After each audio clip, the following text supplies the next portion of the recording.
alcohol is not a solution to anything.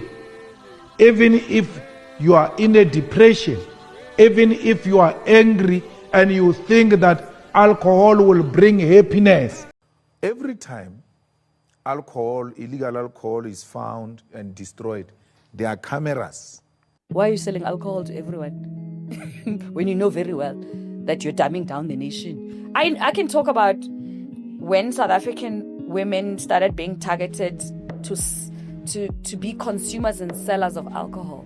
The president must close alcohol for Easter weekend, because the biggest problem here is alcohol. So we must close alcohol.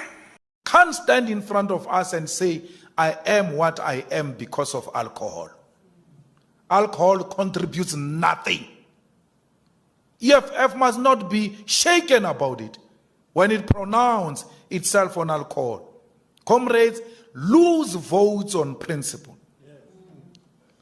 These people always come very late. You know we're leading them with ideas. They come very late. This alcohol is going to occupy hospitals. There won't be space for COVID-19 patients.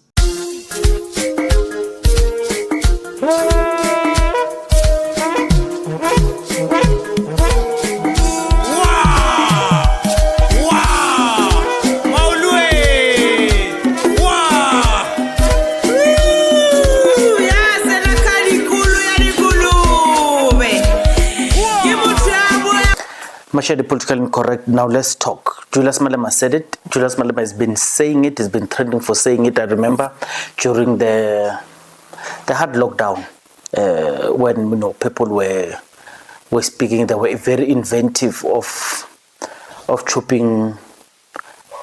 Other people were chopping pineapples to make their own favorite beverages, and Malema was not happy with that. He was saying that thing would disfigure you. I'm from the days of Deborah Part, but we have not spoken deeply about the consequences of this thing in our community, and Malema has said it.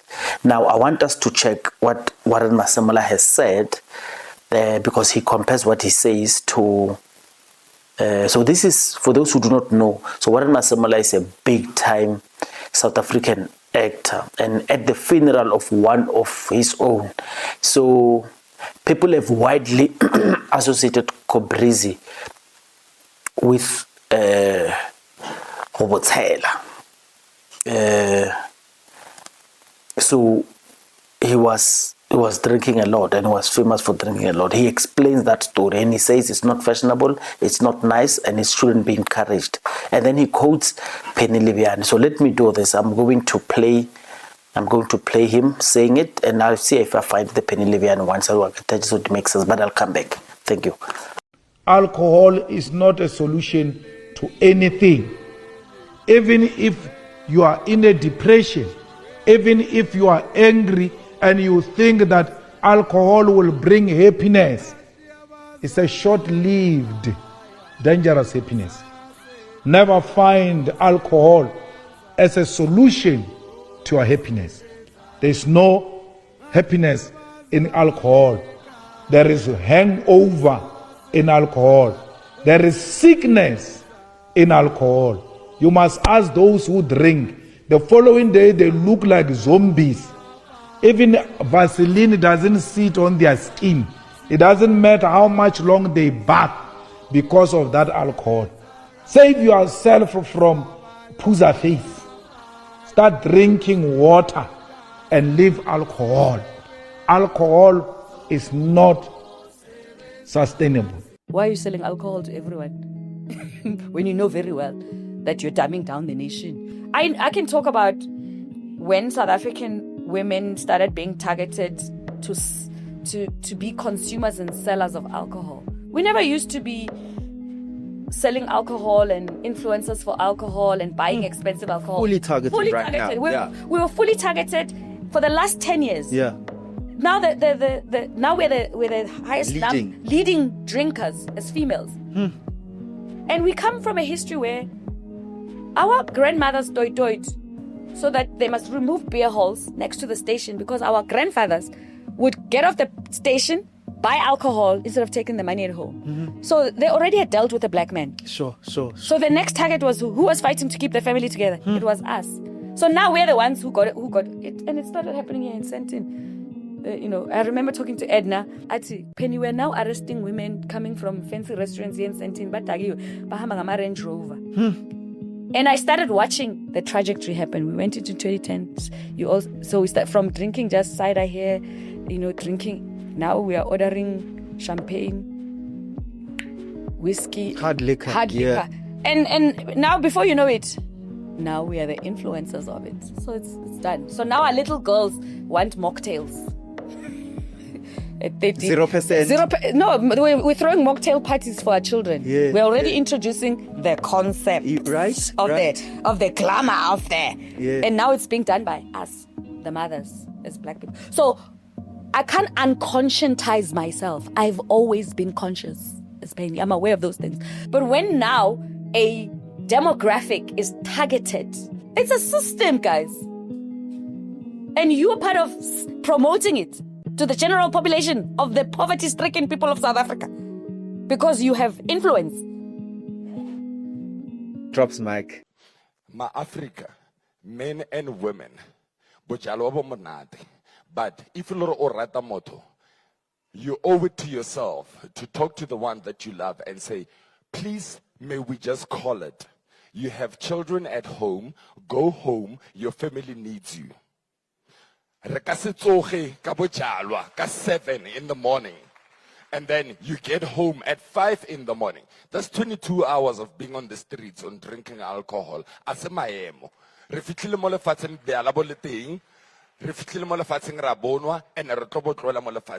so if you say to somebody, my friend, be careful and show love, because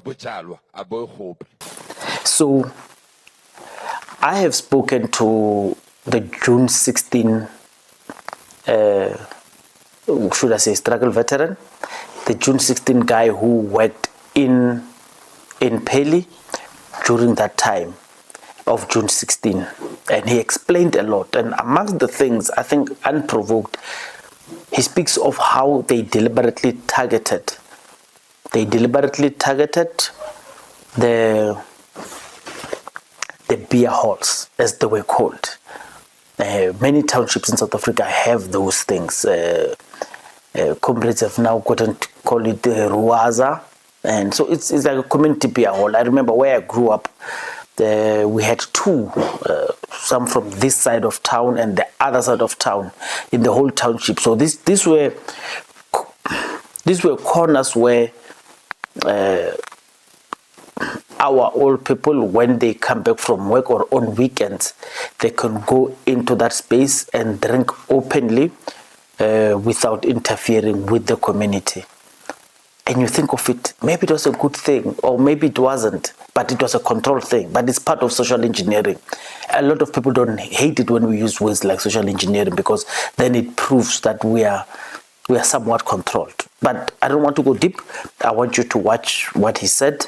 So it's not a much longer video than it already is. Mention political incorrect. Please tell me what you feel. And if we are still under this controlled environment. And one has said, because African people were not even allowed to drink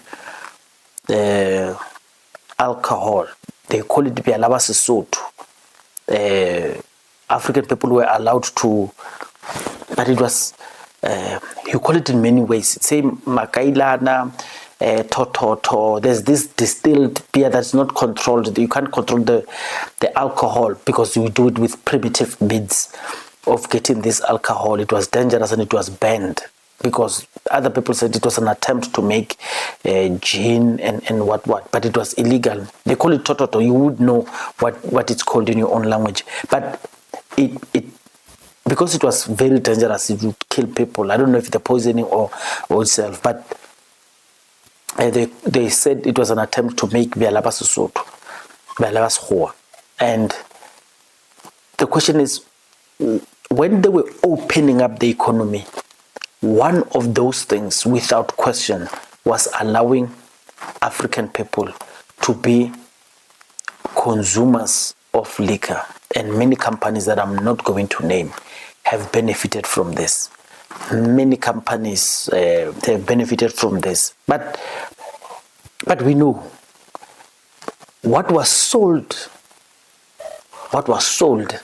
during the democratic dispensation is, of course, us, African people. We were sold. So we were this bargaining chip to say, if you do this, this is what we will be able to offer you. Because there were things that were not in our economy.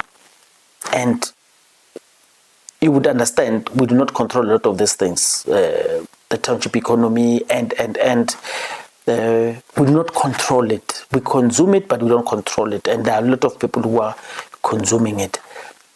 An example would be the spaza shops. There's a reason why the government is not eradicating spaza shops. It's because there are people invested in that. It's 166 billion industry, by the way. Anyway, all I'm just trying to say is drinking, the lifestyle, everything generates so much money that they use our own influencers, our own politicians would brag about how expensive theirs is. And we were, by all intents and purposes, the bargaining chips with which when they were betting, they used us as that leverage, and hence we are a sold people. Mashane politically incorrect. Continue drinking responsibly. Eitada. We got to Dr. Nkomo, we brought the students out, and then we were going down. As we were going down, the next, when you come to Maunde, there was a big, let's call it then, those days we call it a shibin. But it was a beer store. They call it Nyakelangwan. Because when you wanted anybody, you must just start there. Because everybody goes there. So it was there on the way. So already, because we started with the one that was in front of the police station. So this was the second target. Banned it. And then now, I think the police had already reported now.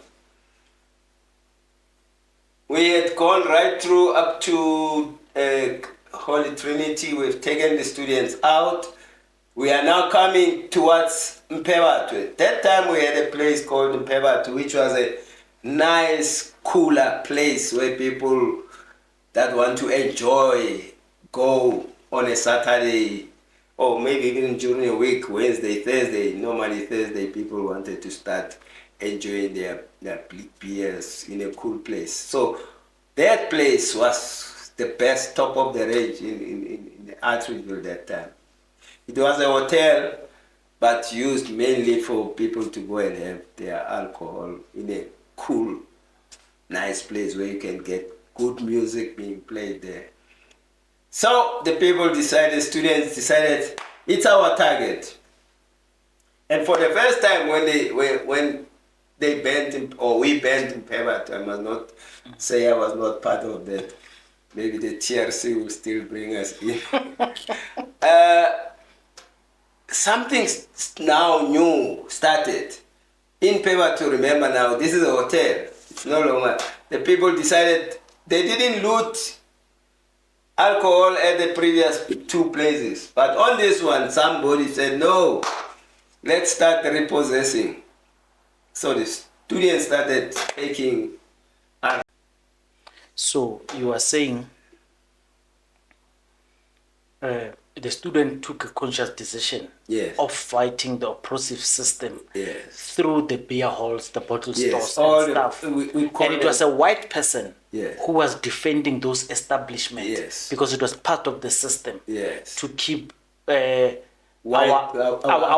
African people docile and accepting things as they are and not traveling the system. Those days we used to say, if you don't get into the student struggles, we said you are enjoying oppression.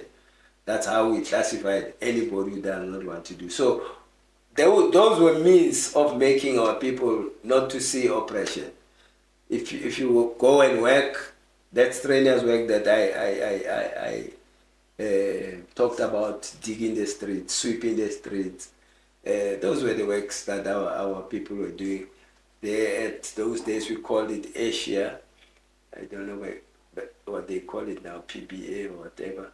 But they make all the electrical installation and what. They'll be pulling those cables and all those wires there, very heavy. But at console where they make the classes, they would have been burning in those furnaces and so forth. But as they say, when you get into a shebeen, then you have your alcohol, then you forget that thing. And you're not going to trouble the system. We called it the system that time. You will not trouble the system. You will be only a troublemaker if you are a student. Then you become a troublemaker. So that's why we were fighting those. I take a particular interest in this decision, even when you were marching. Yes.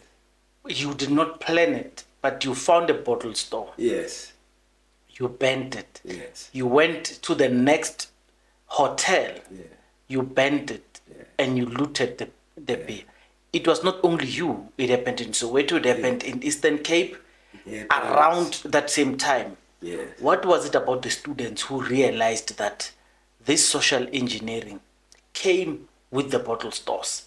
Was it a particular educational teaching that you were receiving? No, I think now, you know, we need to, we can link these things now that we know. But those days, as a student, I didn't know what I know today. And I'm sorry, we're jumping the gun now. In South Africa, alcohol isn't just a drink. It's a distraction. It's a colonial leftover turned into a capitalist cash cow. Because during Apartheid, alcohol was weaponized systematically. The DOP system, remember that? They paid black farm workers with wine, not wages. Because when you are drunk, you won't revolt. When you are stumbling, you're not marching. When you are hungover, you are not holding anyone accountable. And after 1994, they didn't stop. They just dressed it up as freedom to choose. Taverns line every corner of the township. But you're still waiting for that school. You're still waiting for that clinic. You're still waiting for that safe park. Because if you keep an entire population intoxicated, you don't need to worry about them organizing. If you flood communities with liquor stores instead of libraries, bars instead of clinics, guess what? You don't need to build prisons because you've built cages that they walk into themselves. You don't fear a drunk nation. You fear a sober one. Because alcohol numbs the pain of poverty. It softens the sting of stolen land. It makes generational trauma go down easier. Let me ask you something. Why is it easier to buy a beer in a township than find a trauma counselor? Why is it that municipalities approve liquor licenses way faster than job creation projects? Because they know something you keep forgetting. A drunk and mourning population won't burn the system down. They will drown their pain in alcohol and fight each other instead of the oppressor and pass down that tradition or that thingy like a family heirloom. So next time, if you think alcohol is just a lifestyle choice, remember it was designed or rather engineered to keep people distracted from their own power. And also, this is not just about alcohol. It's about control. It's about keeping a generation too lost to realize it was born to lead. They don't need to kill us anymore. They just need to keep us drunk, keep us entertained, keep us hopeless enough to believe the bottle is our only escape. And it's not. Revolution will not be found at the bottom of a black label. It's time to choose sobriety, not from alcohol, but from the lies, from the distractions, and the systems designed to sedate us. Because when we are sober, we are dangerous, we are brilliant, and we are unbreakable. The president must close alcohol for Easter weekend. Because the biggest problem here is alcohol. Laborata, you are lamara, there is nothing that comes out of it. Batho ba tsamaya mo ba beile di savana mo di ma ditlhomo. People have gone crazy about this alcohol thing. Ba bia savana mo banwa savana o beile mo tlhoeng. Hey, na ke tsebe savana e tshetsweng, I don't know. So we must close alcohol for Easter weekend. Then half of our problems are done. If we can close alcohol, it's done. No transportation of alcohol, no selling of alcohol unless it's a sit-in. That's it. But if alcohol is in the car or you've got alcohol in your bag, big problem. Then we're done. We'll never have a problem. You close alcohol from Thursday, this coming Thursday, on the 1st of April, Mbalula's birthday, and then you open it on Tuesday. Then half of our problem is done, proper. We won't have any problem. No accidents, no spread of coronavirus, because this alcohol is a big problem. And the trauma units are going to be free, allowing hospitals to deal with a possible rise of. It's Lissouf who says people must drink alcohol here in Gauteng. We don't want people to drink alcohol. We want the youth to stand up, go and register to vote. Alcohol is not a solution. All successful people, including the most reactionary successful people, no one has never given a speech and said, I was down and out, I was unemployed, and then I started drinking alcohol. After drinking alcohol, I found Jesus, I found work, there's nothing that comes out of alcohol. So why do you want to over-glorify alcohol? Alcohol should be something that people use to refresh and entertain themselves after performing. You can't just wake up, you have not done anything. You are refreshing what? You wake up into refreshments. No, it can't be. Can't stand in front of us and say, I am what I am because of alcohol. Alcohol contributes nothing. EFF must not be shaken about it when it pronounces itself on alcohol. Comrades, lose votes on principle. These people always come very late. You know we are leading them with ideas. They come very late. This alcohol is going to occupy hospitals. There won't be space for COVID-19 patients. There won't be. In the trauma unit, when we talk about sharing of resources, people think we're talking money. We don't have doctors. In the trauma unit, a person comes in there, he's got a panga on his head. A doctor is called to come and attend to this person. While the doctor is still stabilizing the drunkard with a panga on his head, a critical COVID-19 patient needs attention of the doctor. The doctor can't leave the panga man for COVID-19 before he stabilizes the panga man. So you are dividing the resources you do not have. Close the trauma unit.